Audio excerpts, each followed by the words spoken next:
A paz do Senhor, meus amados irmãos. Aqui está falando o pastor Davi Cardoso. Nós estamos aqui direto da Assembleia de Deus, Ministério Casimiro de Abreu. A nossa congregação é aqui na Rua Barra Mansa, número 84, no bairro Jardim Marileia. Estamos aqui hoje para poder ministrar para os irmãos a Escola Bíblica Dominical. O título da lição nesse trimestre é A Igreja Eleita. E nós vamos estar estudando hoje a lição de número 6. Lição de número 6 do dia 10 de maio de 2020. Dia 10 de maio, que é um dia especial para nós, pois hoje também é comemorado pelo mundo afora o Dia das Mães. Sabemos que é um dia apenas simbólico para trazer à memória uma das pessoas mais importantes nessa terra para todos nós, que são as nossas mães. Pela misericórdia de Deus, ainda tenho a minha mãe em vida e é uma pessoa extraordinária. Aqui na igreja eu sempre conto as histórias da irmã Maísa, né? E a minha mãe, que é uma pessoa de muita garra, que vem lá da Bahia, né? Vem com toda a característica, né, do pessoal do interior da Bahia, e isso traz nela uma riqueza cultural, de personalidade ímpar. E aqui eu quero deixar os meus parabéns e o meu muito obrigado à minha mãe, que com toda a sua garra, com toda a sua fé, nos deixou um legado que é o amor pelas coisas de Deus, o conhecimento do nosso eterno. Foi ela que nos ensinou a amar esta obra e nos ensinou a importância da oração, a importância do jejum, a importância da palavra, a importância de sermos servos do Senhor. Aqui fica toda a minha gratidão registrada à minha mãe e também à minha esposa, a mãe dos meus filhos, né? A Joelma, que foi um presente de Deus na minha vida, que tem sido uma companheira, que tem sido assim uma amiga, né? Tem sido um exemplo de uma referência para o meu ministério, na minha vida profissional, nos momentos difíceis, nos momentos ruins, nos momentos de luta, nos momentos de perda, nos momentos de ganho. A minha esposa tem sido uma pessoa ímpar na minha história e eu agradeço ao Eterno pela esposa que Ele me deu, pela mãe dos meus filhos, e tenho certeza que hoje vai estar celebrando, né, com essa grandeza da importância dessas pessoas para as nossas vidas. Pois bem, meus queridos irmãos, vamos dar continuidade à nossa lição de hoje, a nossa Escola Bíblica Dominical. Hoje é a lição de número 6. O título da lição de hoje é A Condição dos Gentios sem Deus. A condição dos gentios sem Deus. Nós vamos aprender quem são os gentios. Nós vamos saber também qual é a condição em que essas pessoas vivem, né? E nós vamos ver de que forma isso acontece. Quem é gentio? Gentio sou eu? É você? Quem é gentio? O não crente? Quem é gentio? Quem são eles? Que classe de povo é esse? Daqui nós vamos estar, a partir de agora, mergulhando nessas temáticas e entendendo, aos olhos de Deus, quem é quem, como a coisa funciona. Vamos fazer uma oração para a gente poder dar início à nossa lição, né? Já fizemos a apresentação da nossa revista, do tema da lição a ser abordado hoje. Agora eu te convido a orar ao Senhor para que a gente possa de fato estar debaixo da direção do Eterno.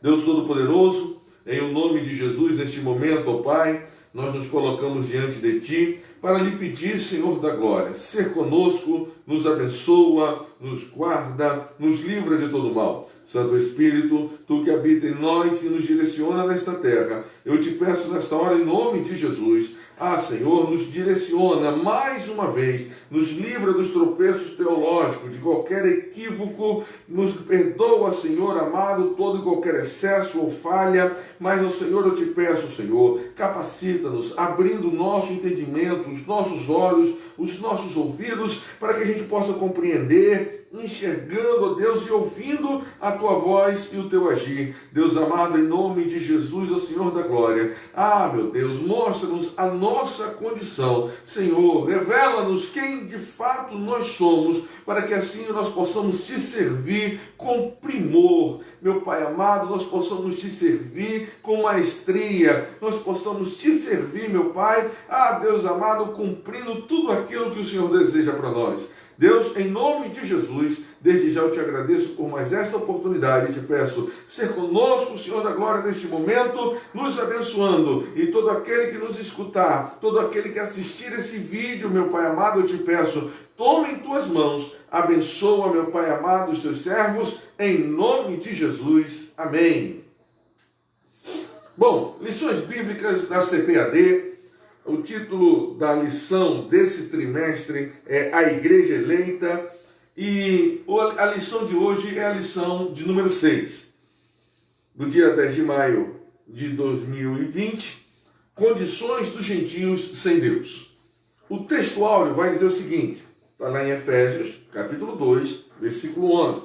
Portanto, lembrai-vos de que vós, noutro tempo, eres gentios, na carne e chamados incircuncisão, pelos que na carne se chamam circuncisão, feita pela mão dos homens. Eu vou repetir para a gente poder guardar. Aqui Paulo traz uma reflexão, ele escrevendo a igreja lá em Éfeso, ele escrevendo para uma igreja que os seus membros eram gentios, né, na sua maioria. Então ele escreve, olha só, portanto, lembrai-vos que vós, noutro tempo, eres gentios, na carne, e chamados incircuncisão, pelos que na carne se chamam circuncisão, feita pela mão dos homens. Aqui a gente já começa a entender o primeiro princípio da circuncisão. É algo físico, um sinal físico. Na carne, algo externo, físico, ok? Pois bem, a verdade prática. Outrora sem Deus, por meio de Cristo, os gentios tornaram-se descendência de Abraão e herdeiros da promessa. Sem Deus, por meio de Cristo, os gentios tornaram-se descendência de Abraão e herdeiros da promessa em Jesus Cristo. Aí aqui nós já estamos falando de condição de fé. Olha a diferença. A primeira condição que nós falamos foi no textuário, condição física, físico, na carne.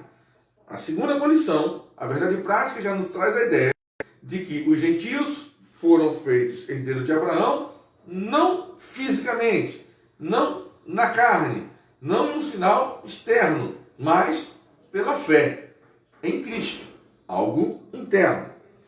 Vamos lá. A leitura bíblica em classe, está lá em Efésios, capítulo 2, versículo 11 e 12, e também em Romanos, capítulo 4, versículo 12 e versículo 14, que nos diz assim: portanto, lembrai-vos de que vós, noutro tempo, eres gentios na carne, e chamados em circuncisão, pelo que na carne se chama circuncisão, feita pela mão dos homens, que, naquele tempo, estáveis sem Cristo, separados da comunidade de Israel e estranhos aos concertos da promessa, não tendo esperança e sem Deus no mundo. Romanos 12, 14.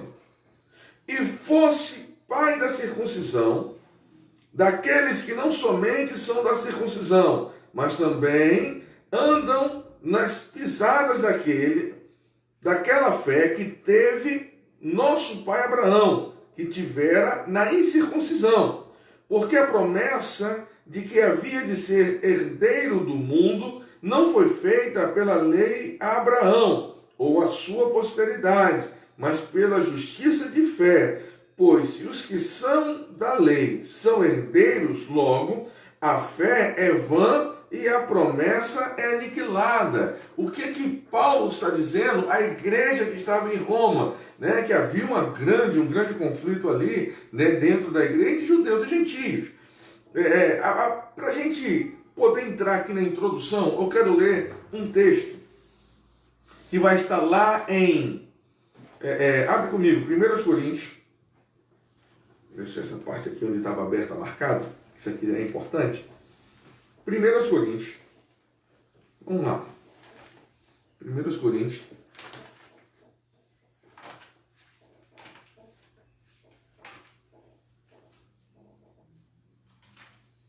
Vem comigo, irmãos. Escola Bíblica Dominical, é estudo bíblico, né? 1 Coríntios, capítulo 10.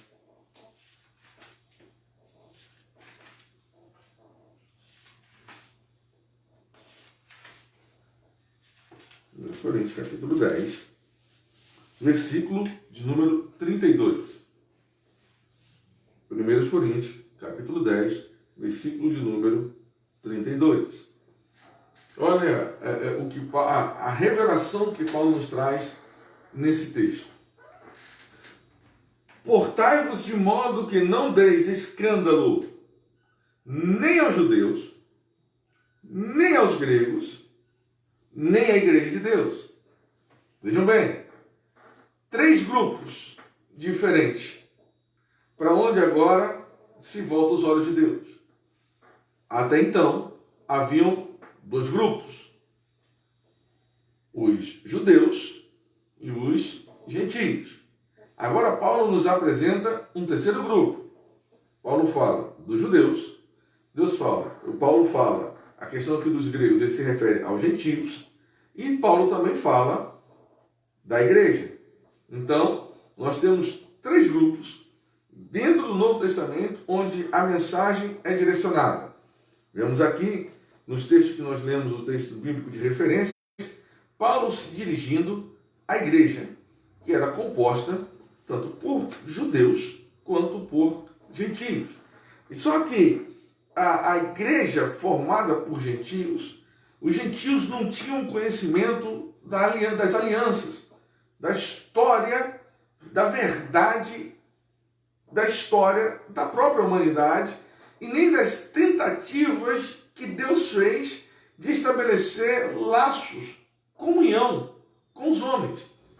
Então, por isso, Paulo vai dizer que eles andavam sem Deus. Já o povo de Israel é testemunha viva dessas alianças, dessas tentativas de Deus se aproximar dos homens e da revelação da misericórdia divina para com os homens. Então nós vamos ver aqui na introdução que o autor da lição, isso aqui é importante guardar, tá, irmãos? Os 3 grupos distintos, judeus, gentios e igreja. Hoje nós vamos estudar e mergulhar para entender quem são os gentios. Os judeus nós já sabemos, descendência de Abraão. Esse povo abençoado por Deus, né? Pelo qual nós tomamos conhecimento do Eterno. Para acender a luz, tá, irmãos? Para acender a luz aqui para a gente poder melhorar um pouco, né, a aparência. Pois bem, vamos lá. Dando continuidade aqui. A introdução da lição vai dizer o seguinte. Na presente lição, veremos que o autor de Efésios lembra aos gentios de que antes da regeneração eles eram incircuncisos e haviam experimentado 5 formas de privação. Estavam sem Cristo, separados de Israel, alienados quanto à promessa, sem esperança e sem Deus no mundo. Logo, estudaremos cada um desses aspectos.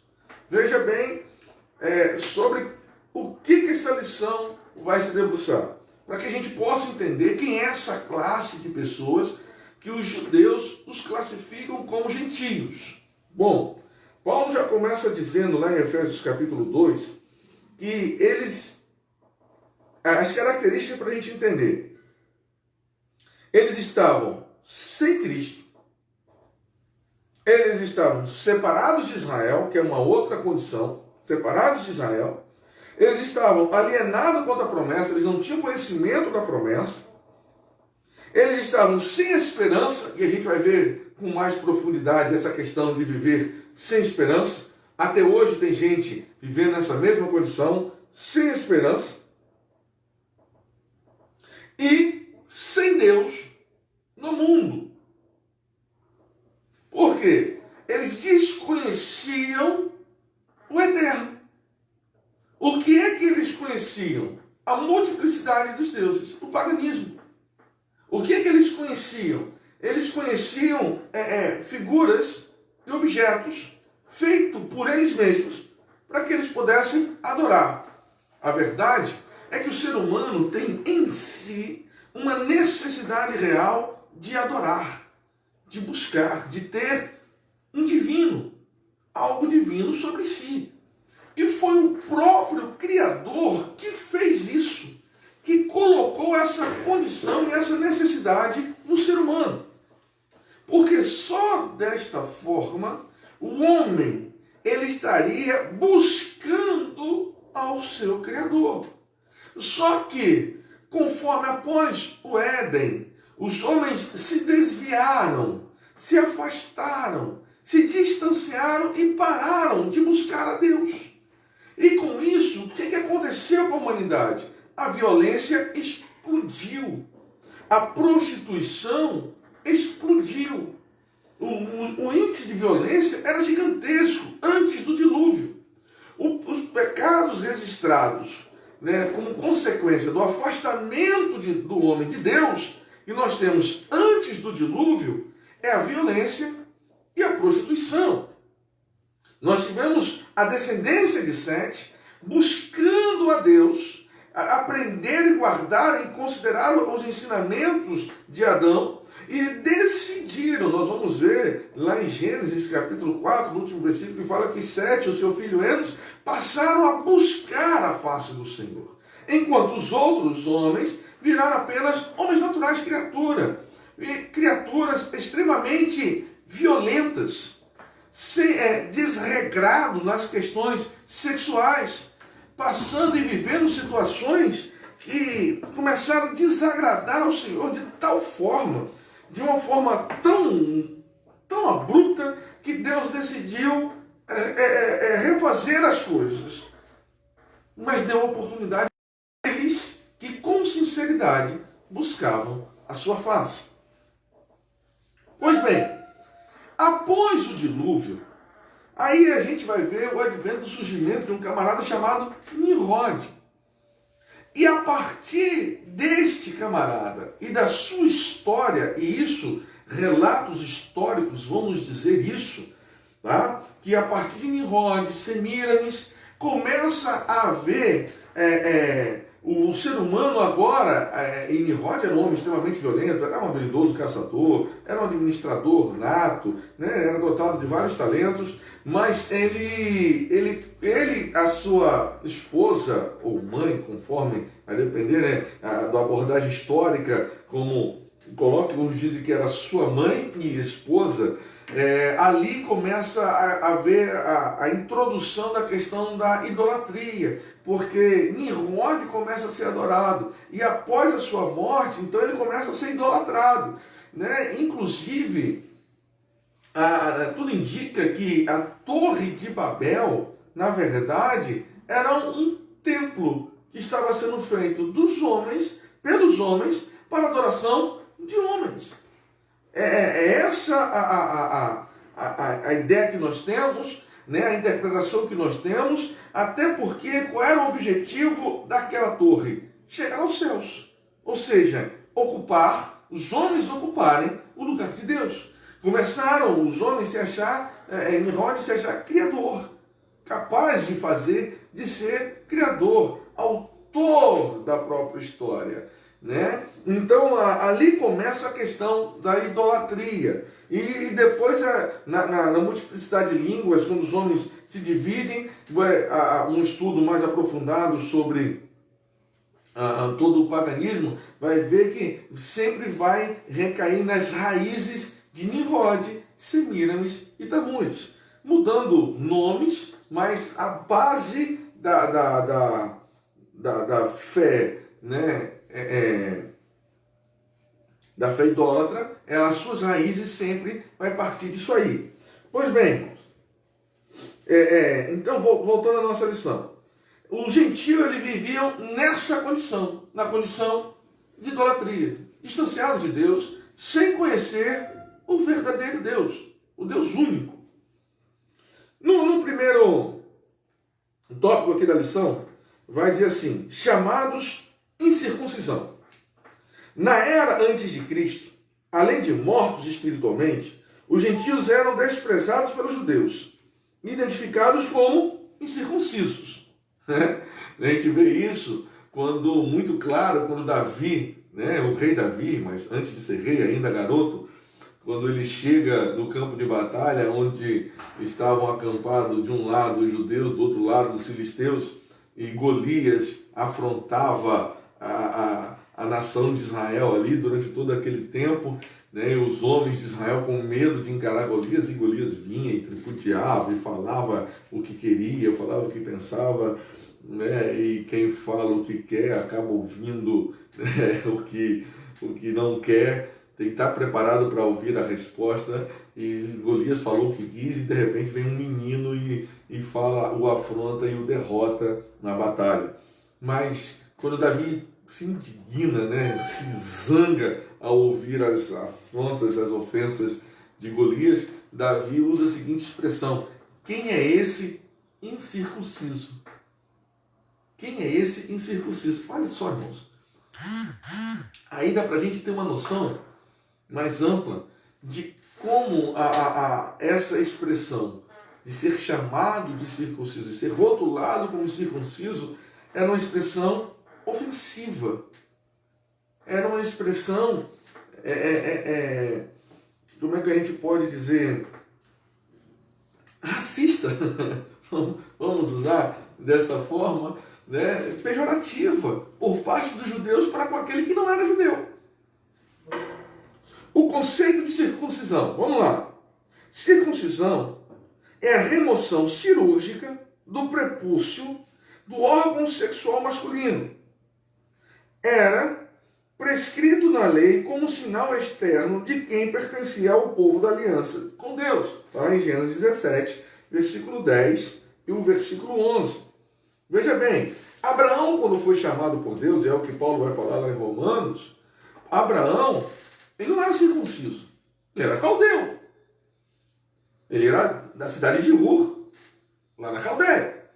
Ele era caldeu. Então, lá de Ur dos caldeus. Então ele não era circunciso. A circuncisão Deus estabelece como um sinal do pacto que já havia sido feito. Você vê que lá em Gênesis 17, né, Deus já tinha mudado o nome de Abraão, já tinha mudado o nome de Sara, quando Deus já tinha feito as promessas para Abraão, quando Deus determina, né, chega para ele: olha, nós vamos ter um sinal físico na carne. E que sinal vai ser esse? Todo homem, quando nascer, né, no meio da sua descendência, ou todo aquele que passar a servir o seu Deus, precisará passar por esse cerimonial. Que cerimonial é esse? É a retirada do prepúcio. O que é o prepúcio? É aquela pele que cobre o órgão sexual masculino. Aquela pele que sobra ali, ela era cortada. Na antiguidade, essa cirurgia era feita com pedras amoladas. Passava-se no 8º dia, o menininho nasceu, no 8º dia, né, de nascido, era levado ao sacerdote, e ali pegava-se 2 pedras amoladas e passava sobre aquele excesso de pele, retirando aquele excesso de pele, e ali já era feita a circuncisão, aquela pele que cobre a glande do órgão sexual masculino. Pois bem, assim era feito um cerimonial onde celebrava, cada pai celebrava, e até hoje assim acontece, claro que hoje não é mais com pedra, mas até hoje assim acontece, tá? Essa ação cirúrgica, que envolve esse cerimonial, né, que traz à memória, né, do judeu a sua aliança com o seu Criador, né, com o seu Deus. Isso foi estabelecido com Abraão, Gênesis capítulo 17, versículo 10 e versículo 11. O procedimento era realizado no 8º dia de vida dos nascidos em Israel, ou estrangeiros, comprados a dinheiro. Ou seja, o escravo. O judeu que tinha um escravo, ele comprou o escravo, ele circuncidava o escravo, pois a vida do escravo pertencia ao seu senhor. Se o seu senhor ele era judeu, o seu escravo automaticamente ele passava a cumprir todo o rito judaico. Quem não era circuncidado era tido como incircunciso e, portanto, excluído da aliança. Veja bem, Gênesis 17, versículo de número 14, vai nos dizer assim: e do macho com prepúcio, cuja carne do prepúcio não estiver circuncidada, aquela alma será extirpada dos seus povos, quebrantou o meu concerto. Ou seja, dentre o povo judeu, tinha que ter o sinal da aliança. Se um judeu não tinha o sinal da aliança, ele não é considerado judeu. Ele pode ser israelita, ou israelense, como dizem hoje, mas não é judeu. Isso é importante entender. A circuncisão era um sinal físico da aliança de Deus com Abraão e sua descendência. Então, aqui fica mais um critério. Como eu falei, 3 povos nós identificamos para quem a mensagem ela é escrita, ela é direcionada. Os judeus, os gentios e a igreja. A circuncisão, ela é para o judeu. Judeu, não é para o gentio. O gentio que se converteu ao judaísmo, ele tem que circuncidar. Isso é fato. Tá? O gentio convertido ao judaísmo, ele tem que circuncidar e passar a seguir a lei mosaica. A questão da igreja é outra história. Nós falamos um pouco sobre isso no nosso estudo que nós fizemos na quinta-feira, a última quinta-feira, que inclusive está nas nossas redes sociais, né? Você vai encontrar esse estudo no canal do YouTube da igreja, no canal do YouTube Professor Davi Cardoso, né, que é o meu canal pessoal. A gente também está postando nossos estudos bíblicos, né? Inclusive a gente pede, curta lá nosso canal da igreja, entra lá, se inscreva, né? Acione o sininho, está sempre colocando ali, que são essas mensagens vão estar sempre sendo postadas para a edificação da sua vida, para quando você precisar, você ter onde recorrer, encontrar um material, né, com respaldo bíblico para essas questões. E nós falávamos ali no estudo que nós fizemos na quinta-feira sobre o sábado, né, que há questões na Bíblia que é exclusiva para Israel. É Deus e Israel. E nós, igreja, não temos que intervir, nem podemos. É Deus e Israel. Existem questões bíblicas que é Deus e a igreja. É Deus e a igreja. E por isso, por vezes, Israel não entende isso. Por se achar, até hoje, né, principalmente os mais conservadores, né, e também chamados de ortodoxos, né, os judeus ortodoxos, eles não compreendem a aliança, a nova aliança, onde Deus inclui a igreja, onde os gentios entram na aliança também como herdeiros, e por isso há essa rejeição à igreja de Cristo, pela incompreensão desta aliança, onde Deus faz a inclusão daqueles que para eles era tido como impuros, como os de fora. Por que os de fora? Porque não são de dentro da aliança, eles não são de dentro da promessa, eles não são de dentro da família, eles não são de dentro da descendência de Abraão. Se eles não são de dentro, eles são de fora, os outros, né? Existem algumas ficções, né, alguns filmes que usam essa expressão, né, os outros, né, aqueles, mas era mais ou menos o significado prático da palavra gentio. Quem era o gentio? Os outros, que não somos nós. E por vezes a gente vê algum cristão agindo assim também, né, irmãos? De forma, tratando as pessoas de forma degradante, pejorativa. De fato, aqueles que não fazem parte da aliança, não servem a Deus, não são igreja. Nós sabemos disso. Mas eles têm a oportunidade de, em Jesus Cristo, ter os seus pecados remidos, perdoados. E assim sendo justificados pela fé em Jesus Cristo, estabelecer a paz com Deus. E passar a fazer parte desta aliança, enquanto viver em santificação. Essa a nossa condição hoje. Né? Aqui já estou antecipando o resumo da nossa condição enquanto igreja. Mas o judeu, ele via de forma mais, como é que eu posso dizer, de uma forma mais rústica, essa condição. Quem é circunciso é nosso, é de Deus, é herdeiro. Quem não é incircunciso são os outros. Somos de fora. Não fazem parte da aliança. Nós não podemos ter contato, não queremos, né? Nós temos que manter uma certa distância, separação. A circuncisão tornou-se um sinal que distinguia os judeus dos demais gentílicos. Simples. Deu para entender?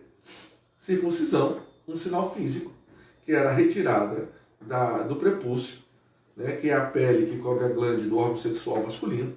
Retirava-se aquela pele, né, é um procedimento cirúrgico de retirada dessa pele que virou um cerimonial de representação, né, da aliança do povo de Israel, dos descendentes de Abraão, de Isaac e de Jacó com o seu Deus. O símbolo físico desta aliança é a circuncisão. Número 2, ainda dentro do primeiro tópico, o segundo item vai dizer assim: o significado religioso da circuncisão. Seu significado religioso apontava para a santificação, ou seja, a separação. Como a corrupção e as práticas idólatras estavam fortemente relacionadas com a sexualidade depravada, a circuncisão simbolizava a aliança de purificação requerida ao povo escolhido. Veja bem, lembra que eu falei que depois do dilúvio começa agora, além da violência, além da prostituição, entra a questão da idolatria? Então, aí o que o inimigo faz? O inimigo, dentro das suas muitas estratégias, ele envolve essas três questões, essas três coisas que aborrecem a Deus dentro de uma coisa só. Então ele pega a idolatria pagã e a recheia de sexualidade e violência. Né? Nós temos relatos, por exemplo, aqui no Brasil, dos povos indígenas que comiam guerreiros inimigos de forma ritualística. No Brasil havia canibalismo. Você que não sabia, tome ciência disso. Né? Os goitacazes que ocupavam essa região aqui do estado do Rio de Janeiro, eles eram canibais por prática, né? Eles tinham essa prática mesmo, né, de comer outros seres humanos. Mas nas outras tribos, nas outras regiões do Brasil, como no Nordeste e nas outras regiões do Brasil, havia-se também o canibalismo, e isso tem registro histórico, tá, amados? Quem gosta de história, né, você pode pesquisar, você vai descobrir, vai ver isso aí, pesquisa sobre os povos indígenas brasileiros, você vai ver que havia um ritual, um cerimonial indígena onde um guerreiro, né, de uma tribo inimiga trazido para poder se comer aquele camarada. É isso mesmo, né? Literalmente falando. Ele era a parte dele, as mulheres comiam um pedaço, os homens outros, os anciões outros, as crianças outras. As crianças faziam parte desse cerimonial onde ali se comia carne humana. Então, Satanás ele começa agora a operar em cima da ignorância, porque quanto mais distante de Deus o homem está, mais distante da verdade o homem se encontra. O vazio que há nele, da necessidade de adoração, de algo do divino em si, começa a levá-lo a se prostrar diante de madeira, de pedra, né? Adorar o sol, a lua, elementos naturais que também foram criados por Deus. Então a sua adoração, que era para ser direcionada ao Deus Criador de todas as coisas, começa a ser direcionada para elementos da natureza, que são visíveis, são palpáveis, né?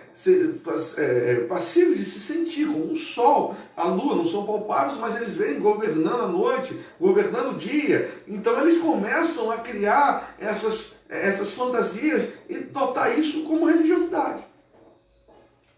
E aliado a isso, a adoração a esses elementos, a esses deuses, agora passa a ser introduzido, né, a violência, a sexualidade de forma ritualística. E, inclusive, a gente vê ao longo da história, né, como, por exemplo, os gregos, haviam as prostitutas rituais, que eram prostitutas nos templos, onde os homens iam lá, tinham relações com elas e pagavam, né, aos seus deuses, né, alguns dos seus deuses, a forma que eles tinham de devoção e tal. Algumas mulheres faziam voto, iam lá e ficavam lá à disposição da deusa, atendendo, satisfazendo os homens, que era a deusa do prazer, da fertilidade. Tem tudo isso. Satanás começou a usar essa falta, o distanciamento do homem de Deus, para colocar o homem em condições e práticas para aborrecer cada vez mais a Deus. Por isso Paulo vai falar o que fala em Efésios e em Romanos, como nós lemos na leitura aqui da nossa referência bíblica. Pois bem, agora o homem, Deus separa Israel, estabelece um concerto, dá normas. Quando Moisés chega com as normas, com as leis escritas, você veja que Abraão ainda não tinha a lei de Moisés, porque Moisés vem bem depois, centenas de anos depois, né? Então, mas já havia um concerto, já havia uma prática. Abraão já oferecia sacrifício, Abraão já era circuncidado antes da lei. Antes da lei já haviam essas práticas ritualísticas. Veja só o encontro de Abraão com Melquisedeque, onde entra elementos como pão e vinho, no cerimonial, né, de agradecimento a Deus, de recepção, de onde o dízimo é pago. Tudo isso antes da lei. Ou seja, quando Moisés recebe de Deus a lei escrita e faz o registro da lei, já havia todo um contexto onde Deus já havia passado de forma oral para o seu povo o seu desejo. Moisés, ele formaliza isso. Formaliza isso. Moisés formaliza aquilo que, a prática que Deus já vinha estabelecendo com os patriarcas. Vejam só. Vai dizer mais aqui o autor da lição. Como a corrupção e as práticas idólatras estavam fortemente relacionadas com a sexualidade depravada, a circuncisão simbolizava a aliança de purificação requerida ao povo escolhido. Ou seja, Deus escolheu um povo, falou para eles: olha, vocês não vão fazer o mesmo que os outros. Vocês vão fazer aquilo que eu quero. Vocês vão ser minha referência para que todos os outros povos saibam qual é a minha vontade para aquele que me serve. Se eles querem servir aos outros deuses, se eles querem continuar nesta vida, eles vão continuar por opção. Mas eu vou mostrar para eles, através de vocês, de Israel, o que eu quero, como eu quero. Foi bem assim. Começa a compreender, começa a entender a questão do chamado de Abraão e toda a sua descendência, o concerto, a aliança. Então Deus começa a estabelecer, né, um concerto, a aliança, começa trazendo para perto de si uma parcela da humanidade, para que estes sejam referência para as demais nações. Tanto que dentro da aliança Deus vai dizer para Abraão, né, em ti serão benditas as nações, eu abençoarei aquele que te abençoar, amaldiçoarei aquele, porque Deus estava separando ele, dizendo, olha, não se preocupe com a sua descendência não, que agora o negócio é comigo, é direto, sou eu e eles. Continuando, era algo tão sério que os judeus recusavam-se até mesmo a comer com os incircuncisos. Era tão sério o negócio que para um judeu comer com alguém também era algo ritualístico, era um cerimonial. E você sentar à mesa com alguém para comer era algo nobre. Era algo nobre. Então, para o judeu sentar com alguém à mesa para comer era sinônimo, né, de nobreza para aquele que estava sendo recebido. Então, entre os pares judeus era comum, mas com o gentio, sentar à mesa, o incircunciso, os mais radicais não faziam isso. Você vê que Cristo foi criticado por sentar à mesa e comer com pecadores, judeus. Aí Cristo deu atenção a judeus e gentios, complicou mais ainda. Vamos lá. A circuncisão do coração. Aí agora entra, né, porque a ideia final da aliança com Deus, ela muda na nova aliança. Há uma mudança nessa forma de se ter em si o sinal da aliança com Deus. Vamos lá. A circuncisão do coração. O apóstolo reconhece que os gentios não faziam parte da circuncisão. Isso é fato. E isso está muito bem registrado lá em Atos dos Apóstolos, capítulo 15. E quando há um concílio, né, há um concílio da igreja, onde a igreja se reúne ali em Jerusalém com os apóstolos, inclusive, né, ali estavam os apóstolos, né, aqueles que caminharam, que foram testemunho, caminharam Cristo. Então os apóstolos ali estavam, e inclusive Tiago, irmão de Jesus, e é ele que bate o martelo lá, e todos aceitam aquilo que foi compreendido naquele momento, porque Paulo retorna das suas viagens com Barnabé, trazem alguns gentios convertidos ao Senhor Jesus Cristo, e começa a haver agora uma discussão no meio da igreja, e não somente em Jerusalém, mas também por onde Paulo passava, porque onde eles chegavam, primeiro eles iam nas sinagogas, naqueles que conheciam a aliança, anunciar que o Messias veio, que o Messias, né, que o Cristo veio, e o nome dele era Jesus, que foi crucificado, foi morto, mas ressuscitou, e está vivo, e agora ele sai anunciando, né, essa boa notícia. Então primeiro eles pregavam isso para aqueles que compreendiam quem era o Messias, quem era o Cristo. Então primeiro eles pregavam nas sinagogas. Então os judeus que se convertiam, né, que criam na sua palavra, passavam a segui-lo. Só que a sua mensagem, eles eram rejeitados pelos demais componentes da comunidade judaica, e havia gentios ali que ouviam a mensagem e criam nesta palavra e procuravam entender, compreender. É onde Paulo vai dizer, né, que o gentio ele não tinha conhecimento da aliança, das alianças, ou seja, das muitas tentativas que Deus fez ao longo da história de estabelecer esse contato com os homens. Então, quando eles ouvem falar de Jesus, brota no seu coração, queima o seu coração aquece, porque eles veem, é verdade isso, mas eu não compreendo, me explica isso. É onde Paulo começa a trazer explicação sobre toda essa questão. Aí o apóstolo reconhece que os gentios não fazem parte da circuncisão, mas com uma ressalva: o sinal dos judeus era apenas físico e realizado por mãos humanas. Agora, na nova aliança, a coisa muda.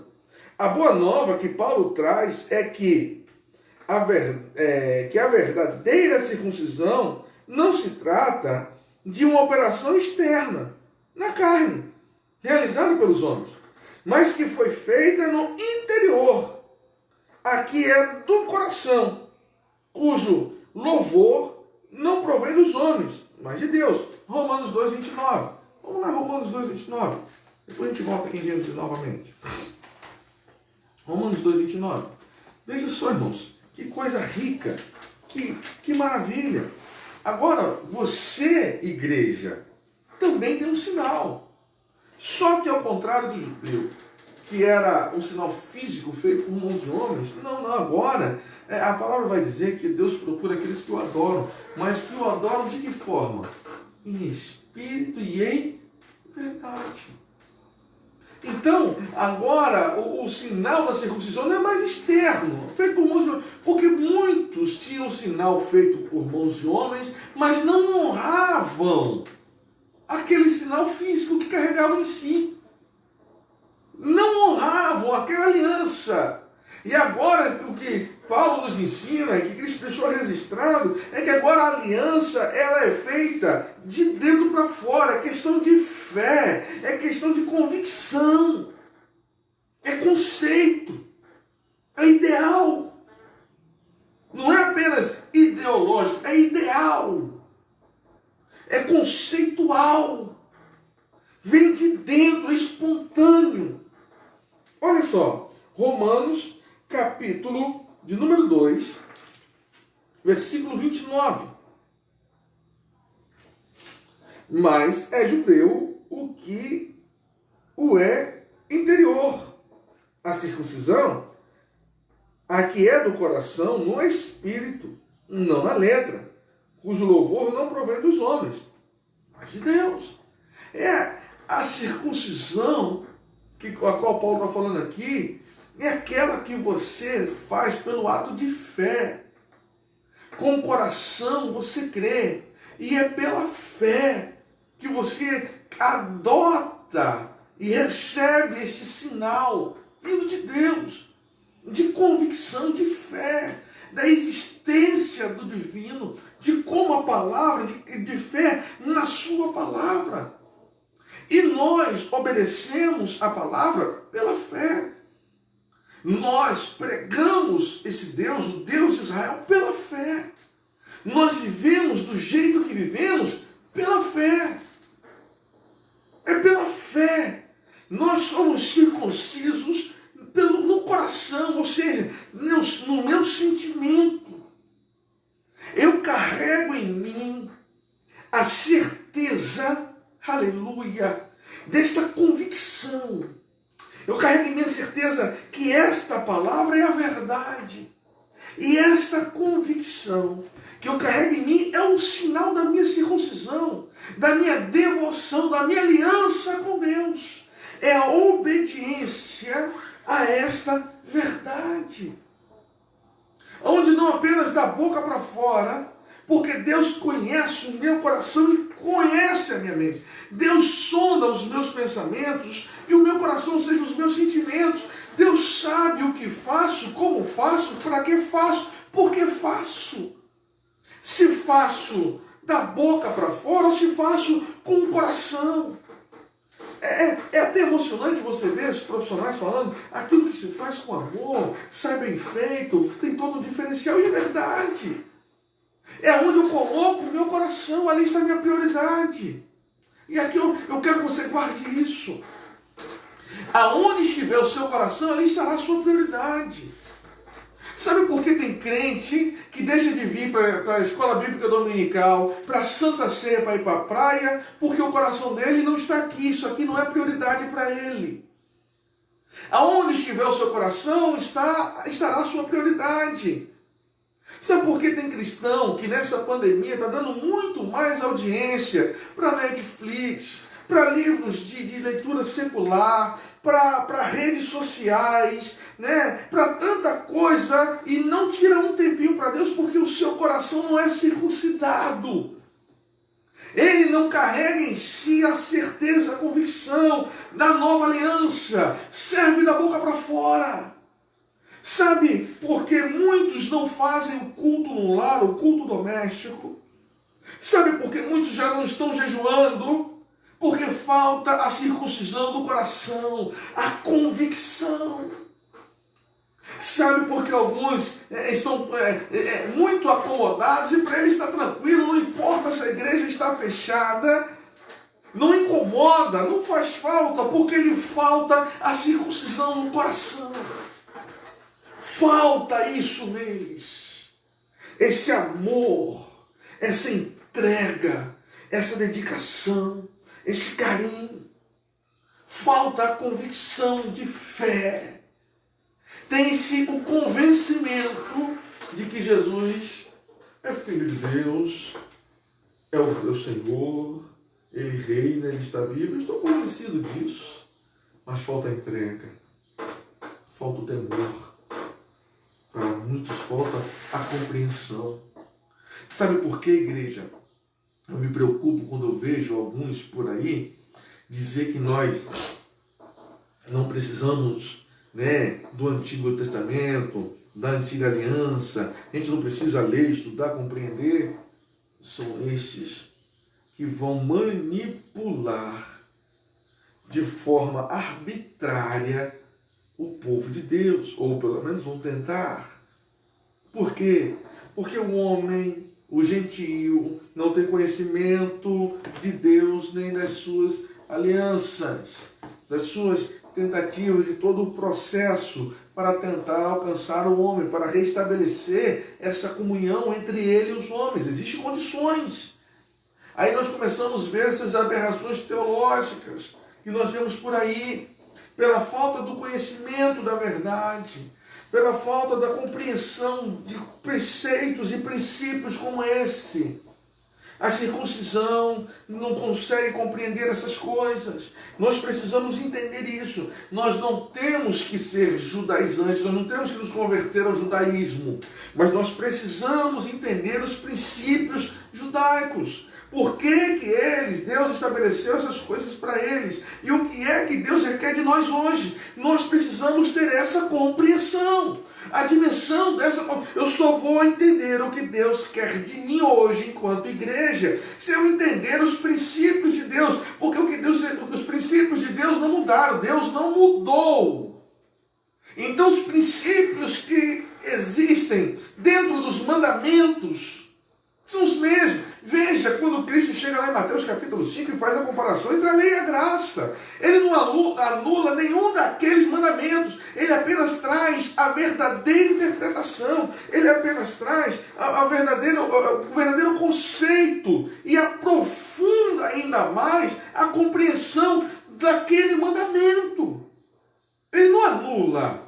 Ele mesmo diz, eu não vim abrogar a lei, eu não vim revogar a lei, eu não vim abandoná-la, não. Eu vim cumprir, e a cumpriu. Mas a lei apontava para ele, a lei apontava para Cristo. Ele é todo aquele cerimonial sacrificial, todo ele se resume e se cumpre em Jesus Cristo. Então toda aquela gama de cerimoniais sacrificiais, Jesus cumpre, porque tudo apontava para ele. Os bodes de Yom Kippur, o carneiro na Páscoa, os sacrifícios que eram feitos, todos apontavam para o Messias, para o Cristo. E se cumpriram nele. Eram sombras de Cristo, daquilo que estava por vir, o sacrifício perfeito, feito por nós. E hoje a nós é requerido fé, porque sem fé é impossível agradar a Deus. A circuncisão na Nova Aliança. O assunto da circuncisão gerou discussões acaloradas entre judeus e gentios. Nós vemos isso lá em Gálatas, Filipenses. Paulo também escreve aos Romanos, aos Coríntios, trazendo orientação para que a igreja pudesse viver em harmonia, judeus e gentios. Porque os judeus tinham a ideia da aliança abraâmica, e para isso exigia que todos os gentios se circuncidassem, E tinha todos os ritos cerimoniais que Paulo começa a trazer à luz, elucidando tudo isso, para que a gente pudesse viver hoje e sermos igreja hoje. Em Antioquia, dia, a questão ganhou muita dimensão, provocou intensos debates e culminou na convocação do primeiro concílio da igreja em Jerusalém. Está lá em Atos capítulo 15.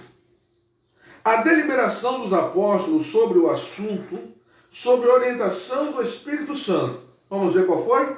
Atos capítulo 15. Vamos lá. É Bíblia, irmãos. Aqui não é axiologia, não. Aqui nós combatemos as axiologias. Atos capítulo 15.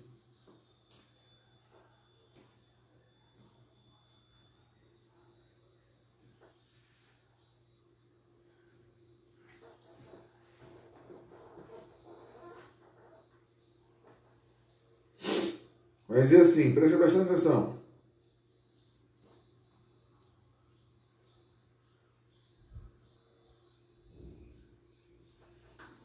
Versículo 28 em diante vai dizer assim. Não, perdão. Atos 15, versículo 13. Olha o que a palavra vai dizer. E havendo-se eles calado, tomou Tiago a palavra dizendo: varões, irmãos, ouve-me. Simão relatou como primeiramente Deus visitou os gentios para tomar deles um povo para o seu nome. Ou seja, Deus revelou para Pedro, né? Lembra de Pedro, a visão dele com aquele lençol, com as coisas imundas, e Deus revelou para Pedro que Deus estava tomando do meio dos gentios um povo para si. Os discípulos entenderam isso. Conseguiram alcançar essa compreensão. Olha que Deus maravilhoso. E com isto concordam as palavras dos profetas, como está escrito. Tiago ainda traz o conceito bíblico, e até o momento o Novo Testamento não existia, não tinha as cartas paulinas, não tinha os evangelhos, eles se baseavam na lei para entender o que estava acontecendo na graça. Os próprios ensinamentos de Jesus eram baseados na lei, trazendo a explicação da graça. Veja bem. E isso, com isso concordam as palavras dos profetas, como está escrito. Depois disto, voltarei e reedificarei o tabernáculo de Davi, que está caído. Levantá-lo-ei das suas ruínas e tornarei a edificá-lo, para que o resto dos homens busque ao Senhor, e também todos os gentios sobre os quais o meu nome é invocado, diz o Senhor, que faz todas estas coisas, que são conhecidas desde toda a eternidade. Então, ele cita os profetas, os escritos dos profetas, para dar legitimidade à igreja gentílica que está surgindo ali e as condições na qual agora, em papel, em função de igreja, convertidos em igreja, eles devem viver. Aí o versículo 19 vai dizer assim, ó: pelo que julgo que não se deve perturbar aqueles dentre os gentios que se convertem a Deus, mas escreve-lhes que se abstenham das contaminações dos ídolos, da prostituição e do sufocado do sangue, porque Moisés, desde os tempos antigos, tem em cada cidade quem o pregue, e a cada sábado é lido nas sinagogas. Né? Então, olha, os judeus já estão orientados. Por quê? Aos sábados nas sinagogas tem quem pregue. Né? Desde a antiguidade, quando foi estabelecidas as sinagogas, né? O povo recebe lá, tem os levitas, que ensina o povo, que lê a lei, que ensina. Mas os gentios não têm. Então, o que nós vamos fazer para os gentios? Nós vamos escrever para eles. E quais são as orientações que nós vamos dar para o gentio convertido em Jesus Cristo? São essas aqui. E se abstenham das contaminações dos ídolos, da prostituição e do sufocado e do sangue. Se abstenham dessas coisas. A gente não precisa escrever para os judeus, porque os judeus, eles já têm quem prega e ensine isso para eles. Vejam bem, não está mandando circuncidar. Não tem estabelecendo isso. E a gente vai ver ao longo do livro de Atos que por vezes, inclusive, como eu falei na quinta-feira no estudo sobre o sábado, ele se reuniu também no domingo. Então agora não é uma questão de separar o sábado. O sábado é cerimonial para o judeu. Agora eles tinham que ter um tempo, um dia. E mais, na verdade, eles tinham que estar consagrados todos os dias, orando sem cessar, conforme o próprio apóstolo Paulo recomenda. Orai sem cessar. Então, é uma vida contínua de oração e comunhão. Até porque o próprio Cristo alertou, ninguém sabe o dia nem a hora em que ele há de vir. Então, nós temos que andar preparados a todo tempo, o tempo todo. Então, agora, a aliança ela é ampliada. Bom, aí, o que Paulo faz? Paulo cumpre o que Tiago determinou. Paulo começa a escrever, posteriormente, primeiro ele vai visitando, vai vendo, então ele começa a escrever cartas às igrejas gentílicas, explicando como era o ser cristão, como era o ser igreja. O que Paulo faz é pegar e nos trazer a luz do conhecimento dentro da nova aliança, com base na antiga. Por isso, Paulo vai nos apresentar Jesus lá em Coríntios como Cordeiro Pascual, porque a igreja não conhecia a importância, porque era gentílica. Então não sabia a questão da cerimônia, da história dos judeus. Aí Paulo vai trazer toda essa explicação, não somente Paulo, aí Pedro, João, né? Começa o Tiago, Judas, vai escrevendo essas cartas. O próprio Lucas escreve, né? Ele faz o registro lá do Evangelho e depois ele escreve aqui o livro de Atos. Para que isso? Para que a igreja... E a quem Lucas está escrevendo isso aqui? Lucas está escrevendo, inclusive ele faz o registro da pregação de Pedro, da pregação, né, de Estevão. Por que ele traz isso? Porque ele, nessas pregações, tanto Pedro, né, quando prega ali no dia de Pentecoste, no derramamento do Espírito Santo, como Estevão lá, quando foi apedrejado na sua defesa, ele faz a pregação, eles contam a história do povo de Israel, contam a trajetória do relacionamento de Deus com o seu povo até chegar naquele momento para justificar a forma como a igreja estava vivendo. E os judeus não compreenderam, mas ele estava escrevendo para quem? Para um amigo grego, Teófilo. Então começa a ser produzido cartas e explicando, trazendo o conhecimento da graça de como nós devemos viver como igreja. É o que Paulo escrevendo ali aos Efésios e aos Romanos, nós temos ali. É o cumprimento desse mandamento feito por Tiago aqui, ó. Dessa direcionado, cheio do Espírito Santo, estabelece para os gentios, olha, se abstenham da prostituição, se abstenham dos ídolos, tá? Não coma nada sufocado, não coma sangue, e agora depois vem Paulo e começa Paulo, e depois vem Pedro, escreve, vem João, escreve, e começa a vir os ensinamentos para a igreja. E todos eles com referência nos escritos, nos livros poéticos, nos livros históricos. Por isso é que a gente prega também os textos da primeira aliança. A deliberação dos apóstolos sobre o assunto, sob a orientação do Espírito Santo, passou a enfatizar que sua nova aliança, a circuncisão, somos nós que servimos a Deus no Espírito e nos gloriamos em Jesus Cristo e não confiamos na carne. O versículo 28 do capítulo 15 vai dizer assim: na verdade, pareceu bem ao Espírito Santo e a nós não vos impor mais encargo algum, senão estas coisas necessárias, que vos abstenhais das coisas sacrificadas aos ídolos, e do sangue, e da carne sufocada, e da fornicação. Dessas coisas fareis bem, se vos guardares, bem vos vá. Foi dada aqui a orientação para a igreja. Isso eu estou falando da igreja primitiva, tá? Os apóstolos presentes. Estava Paulo, estava Pedro, estava Tiago, o irmão de Jesus. Também se tornou um líder ali da igreja, né, junto com Pedro. Então, estavam ali, o concílio foi feito, foi deliberado e foi estabelecido dessa forma. Além disso, não foi dado mais encargo algum.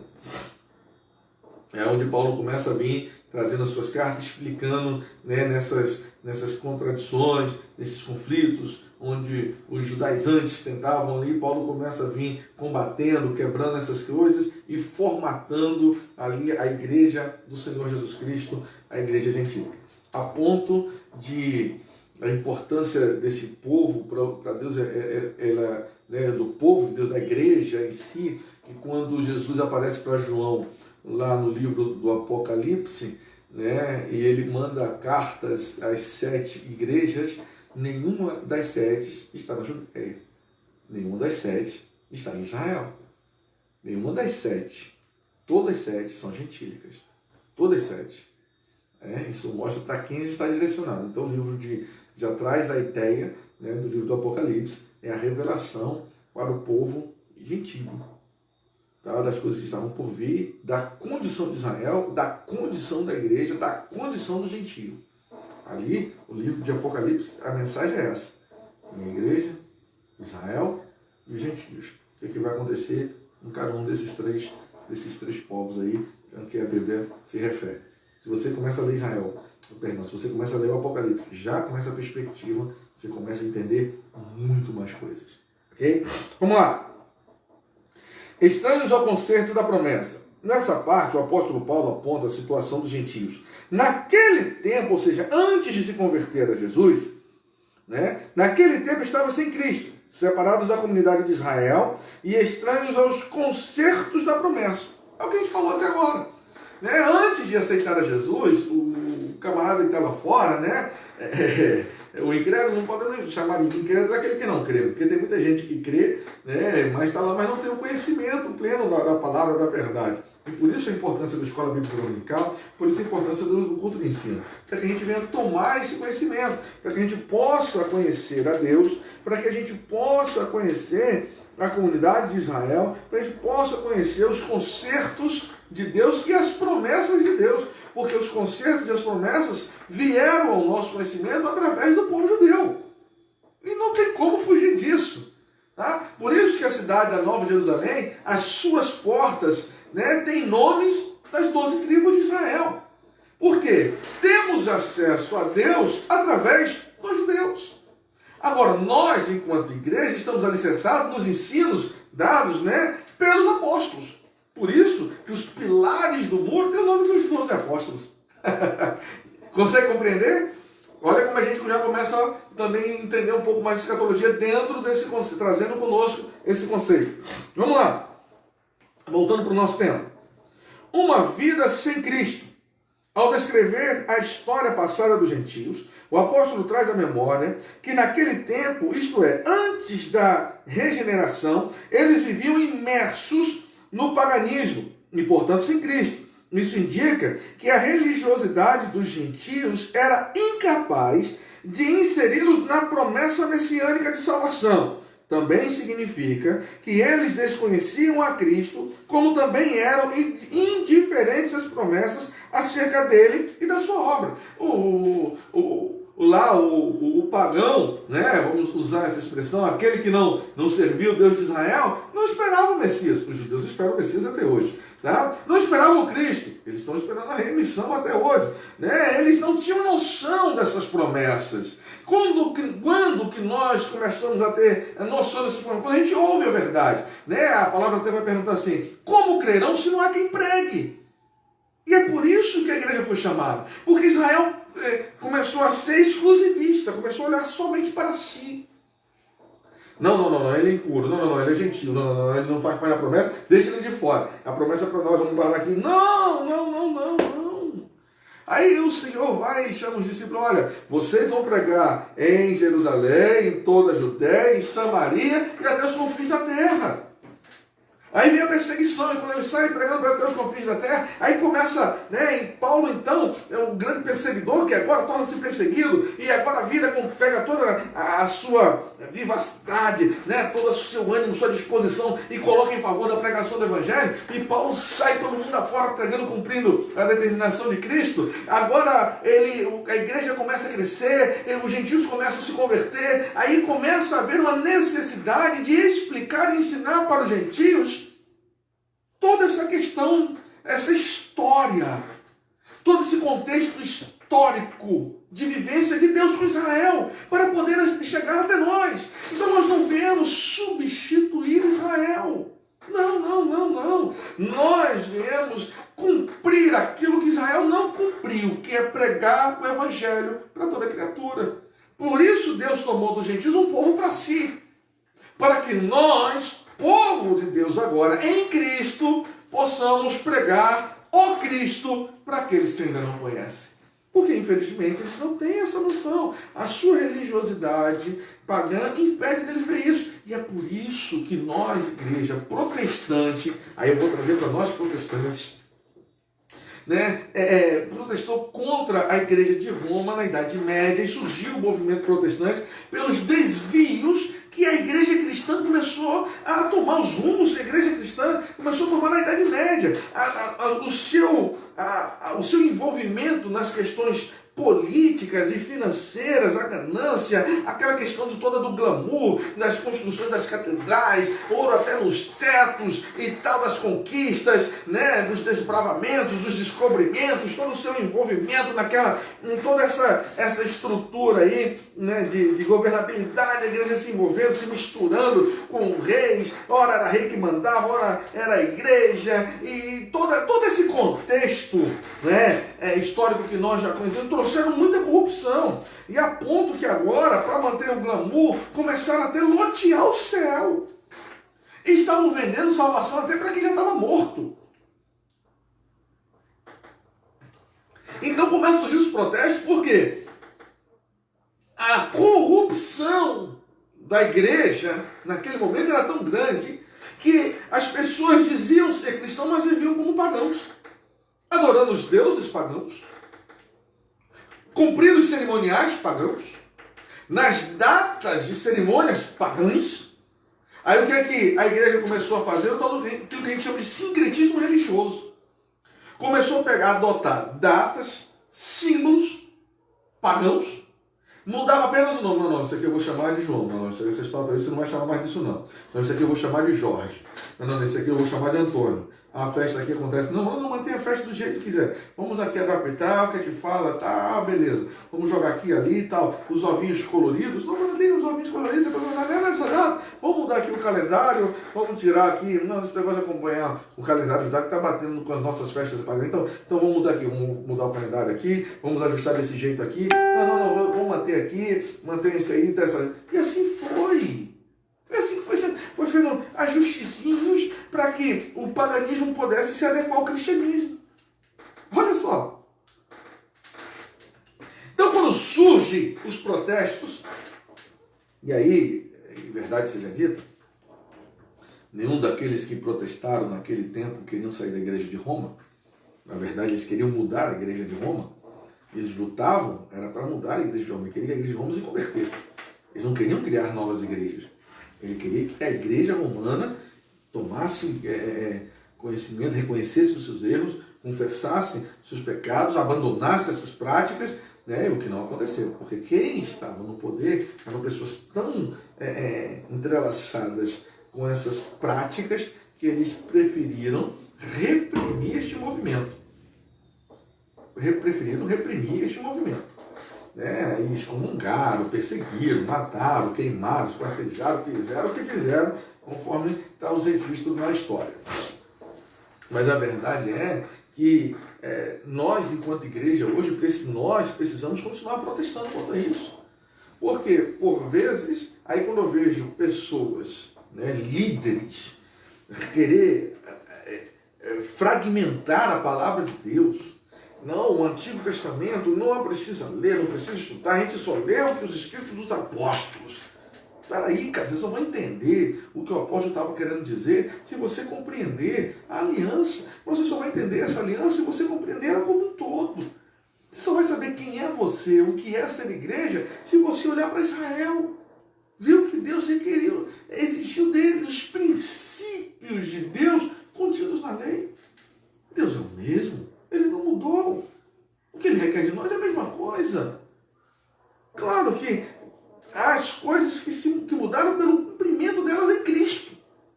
Agora, o desejo de Deus para nós, de ter um povo exclusivo para Ele, de querer que nós desejemos de coração estar com Ele, isso não mudou. Separados da comunidade de Israel, ainda no século XII, o apóstolo salienta, ainda no versículo 12, no versículo 12, o apóstolo salienta a desvantagem de os gentios não pertencerem à comunidade de Israel. Eles estavam excluídos não só dos símbolos externos, mas também não faziam parte do povo escolhido e, consequentemente, não podiam usufruir dos privilégios da aliança de Abraão. A constatação cruel era a de que Deus não havia se revelado aos gentios, pois a chamada divina fora feita somente a Abraão e a sua descendência. Nessa perspectiva, a lei, as promessas pertenciam somente aos judeus. E desse modo, os gentios estavam fora do alcance das bênçãos prometidas a Abraão, a Isaac e a Jacó. Entretanto, o que os gentios precisavam saber era que, por meio de Cristo, eles também se tornariam descendência de Abraão. Gálatas capítulo 3, versículo 29. É o que Paulo nos ensina. Abre lá, Gálatas capítulo 3, versículo 29. Estamos caminhando para o final já, tá, irmãos? Gálatas 3, 29.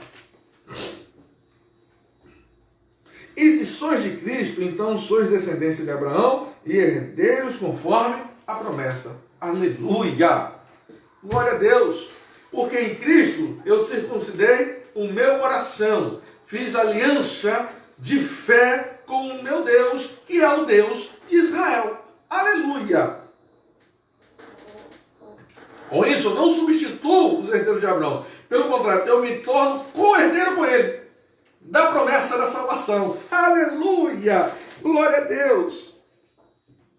Alimentados nos pactos da promessa. Uma vez separados da comunidade de Israel, os gentios desconheciam totalmente os vários pactos que Deus estabelecera com os patriarcas israelitas. Esses pactos giravam em torno da grande promessa do advento do Messias. Tudo apontava para a vinda do Messias. Dentre eles, o pacto abraâmico, Gênesis capítulo 12, do versículo 1 a 3, o pacto mosaico, Deuteronômio 28, de 1 a 14, e o pacto davídico, ou seja, o pacto com Davi, feito com Abraão, que foi renovado com Isaac, que foi renovado com Jacó, o pacto feito com Moisés, está registrado em Deuteronômio 28, do versículo 1 a 14, quando fala que quem for fiel ao Senhor, todas aquelas promessas para aqueles que são fiéis, que têm o Senhor como seu Deus, mas também tem as consequências. E quando a gente vai olhar as consequências da infidelidade de Israel, a gente vê o holocausto pleno, cru, é desvendado assim.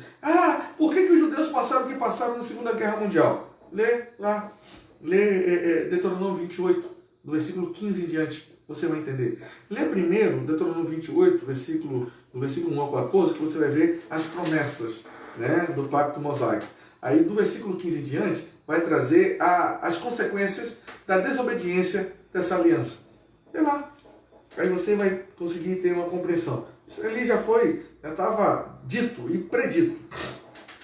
Vamos lá, voltando aqui. O pacto davídico, lá em 2 Samuel, capítulo 7, versículo 13 a 16. Esses pactos eram reiterações da promessa messiânica, ou seja, eram afirmações de que veria o Messias. Os gentios não tinham noção deles e, por conseguinte, estavam alienados, ou seja, estavam sem conhecimento e não estavam por fora de qualquer promessa ou esperança messiânica. Agora, uma vez regenerados em Cristo, é revelada a grandeza do amor divino de alienados da promessa por meio do sangue de Jesus. Os gentios tornaram-se herdeiros da maravilhosa promessa. Aleluia! Veja bem, nós não tínhamos conhecimento dessas promessas, dessas alianças, de como é esse relacionamento com Deus. Como que nós vamos saber como é se relacionar com Deus, o que Deus requer, as consequências da quebra dessa aliança, porque Deus leva a sério a sua promessa, porque Ele é fiel, Deus leva a sério a sua palavra e quer que você também aprenda a levar a sério a sua aliança, o seu pacto, senão você vai ter consequências como qualquer contrato, acordo feito. Você faz um acordo, se você não cumpre, vai haver consequências. Assim também é com Deus, simples assim. Então, você precisa, entender isso, você precisa andar com a verdade, você precisa ser sincero, você precisa ser verdadeiro. Fez aliança com Deus, honre a aliança feita com Deus. Hoje não precisa mais fazer nenhum símbolo físico, cortar, tatuar, arrancar pedaços. Não, esquece isso. Agora é pela fé. É pela fé. E não vai ser marcando seu corpo com tatuagens, que vai demonstrar essa aliança, que vai fazer. Não, para com isso. Não é se vestindo de saco.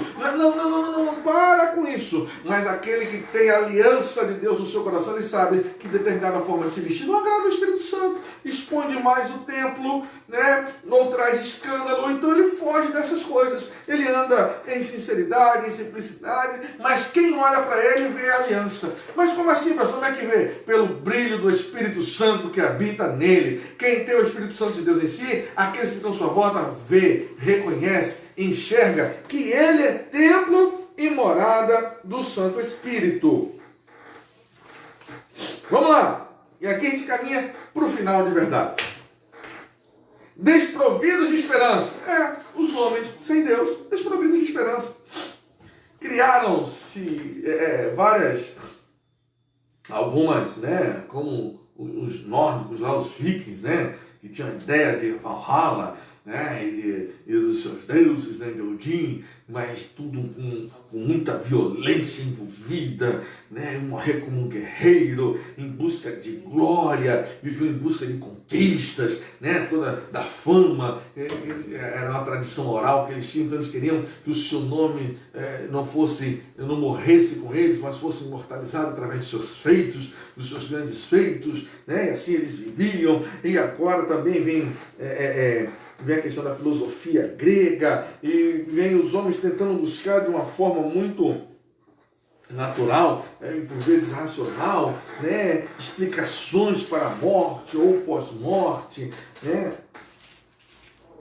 mas a grande maioria não tinha essa noção, viviam de qualquer maneira, ou para os deuses, e não sabiam o que iam. Aí começa a surgir a ideia de que morre, mas não vai, acaba voltando, e uns chegam a dizer que voltavam em forma de seres humanos, então, quando a criança nasceu, era a reencarnação de alguém, aí poderia voltar também em forma de um animal, e agora ninguém mais vai comer animal, porque ali é um ser humano que está, uma vida humana que está evoluindo, então não se come mais aqueles animais, porque é evolução e tal, até que possa conseguir voltar a Deus, e todas essas questões aí que a gente começa a ler, estudar essas religiões e começa a enxergar.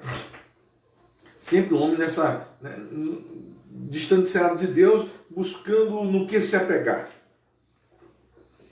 A palavra esperança traz a ideia de confiança. E nas Escrituras, o seu principal uso está ligado à confiança nas promessas divinas. Podemos afirmar que os gentios eram desprovidos dessa esperança por causa da parte da filosofia grega que descartava a possibilidade de uma vida além túmulo. Morreu, acabou. Vamos ver lá em Atos dos Apóstolos, capítulo 17, para a gente ter uma referência sobre isso. Atos 17.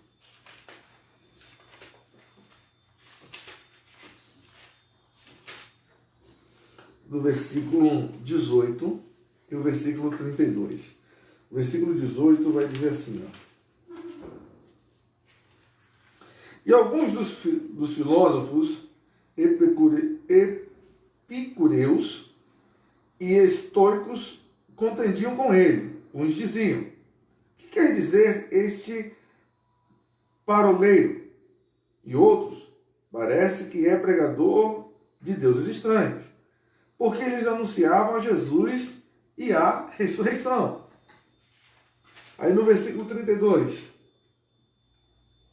E como ouviram falar da ressurreição dos mortos, uns escarneciam, e outros diziam acerca disso, te ouviremos outra vez. Uns desacreditavam, né? Porque para eles morreu, acabou. Como é que pode ressuscitar aquilo que não existe mais? Né? E outros diziam, não, calma aí, nós vamos te ouvir mais sobre isso aí, cara. Nós queremos ouvir mais sobre esse negócio aí. Isso aí é interessante, eu quero aprender mais sobre essa sua questão aí, essa sua teoria aí, eu quero aprender mais sobre isso. Né? Então, e que consequentemente pudesse ser idiota, né? Você vê que eles começam a rotular Paulo com palavras pejorativas, né? E usa, ele está pregando Deus estranho, a gente nunca ouviu falar desses deuses, desse Deus aí que ele está falando aí, não. Isso aí é estranho para a gente. Vamos lá. Além dessa questão, embora Deus tivesse decretado incluir os gentios no plano da salvação, eles mesmos ignoravam essa promessa e por isso não tinham em que sustentar qualquer esperança. Como a esperança é a âncora da alma, os gentios desprovidos dela padeciam de medo e incertezas. Por conseguinte, a falta de esperança e de paz revelava a ausência de Deus. Por isso Paulo vai escrever lá em Romanos, olha o que Paulo vai nos dizer lá em Romanos, capítulo 5.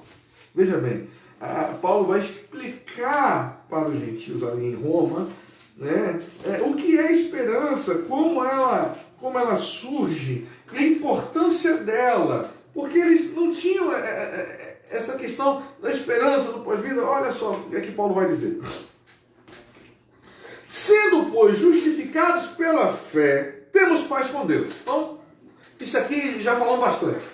Pela fé em Jesus Cristo, nós temos paz com Deus. Tá? Nós somos justificados, ou seja, nossos pecados são retirados, somos tornados justos, e assim nós nos reconciliamos com Deus. Beleza. Pelo qual também temos entrada pela fé a esta graça, favor imerecido, na qual estamos firmes e nos gloriamos na esperança da glória de Deus. Opa, na esperança da glória de Deus? E o que é isso? Eles não têm a compreensão. Aí Paulo vai se aprofundando. E não somente isso, nós também nos gloriamos nas tribulações, sabendo que a tribulação produz paciência. Tá? E a paciência, a experiência. E a experiência é a esperança. E a esperança não traz confusão, porquanto o amor de Deus está derramado em nosso coração pelo Espírito Santo que nos foi dado. Porque Cristo, estando nós ainda fracos, morreu ao seu tempo pelos ímpios. Olha só, que maravilha! Então Paulo vai dizer para eles assim, olha, meus queridos irmãos, para você entender a questão da graça e da esperança, que não vai mais trazer confusão para vocês, não vai mais trazer esses conflitos, essas incertezas, vocês vão passar pelas tribulações. Mas vocês não têm que se preocupar com as tribulações, têm que agradecer a Deus pelas tribulações também, né? E aí vai mais um princípio para você guardar. Agradeça a Deus pelas tribulações vividas, porque as tribulações que você vive hoje são elas que vai fortalecer, vai te trazer a paciência, a experiência para alcançar a esperança. E quando você alcança a esperança, você não tem mais dúvidas. Por isso que tem muita gente ainda que não consegue compreender. Porque, eu aceitei Jesus, está duvidoso nas suas tribulações? Você ainda está nesse processo de maturação, meu amado. Você está vivendo as tribulações para alcançar, primeiro, paciência, e assim ir adquirindo experiência, e as suas experiências vai consolidando e formando em você a sua esperança. Aí quando você tem a sua esperança em Jesus Cristo, é quando vem de tudo. E aí você vai poder falar como Paulo falou. Quem me separará do amor de Deus? As tribulações, ou a espada, os anjos, a profundidade, a altura. Quem me separará do amor de Deus? Os anjos. Quem me separará do amor de Deus? A ameaça de morte. Por que Paulo falava isso? Porque devido às muitas tribulações, ele aprendeu a ter paciência, pois aí ele foi evoluindo com as suas experiências, o seu conhecimento daquilo que Deus fez por ele e pelos seus, né? Com isso ele foi consolidando nele a esperança. É um processo. Isso É um processo. Você aceita Jesus, você se arrepende dos seus pecados, você passa a caminhar com Cristo, aí você começa a vivenciar uma vida com Cristo. E nessa vida com Cristo, Paulo vai dizer assim, quando eu era menino, eu comia como menino. Alguns é necessário dar comida de menino, ou seja, um leite, um vinho, para poder a criança não pesar, não fazer mal, não vir a falecer.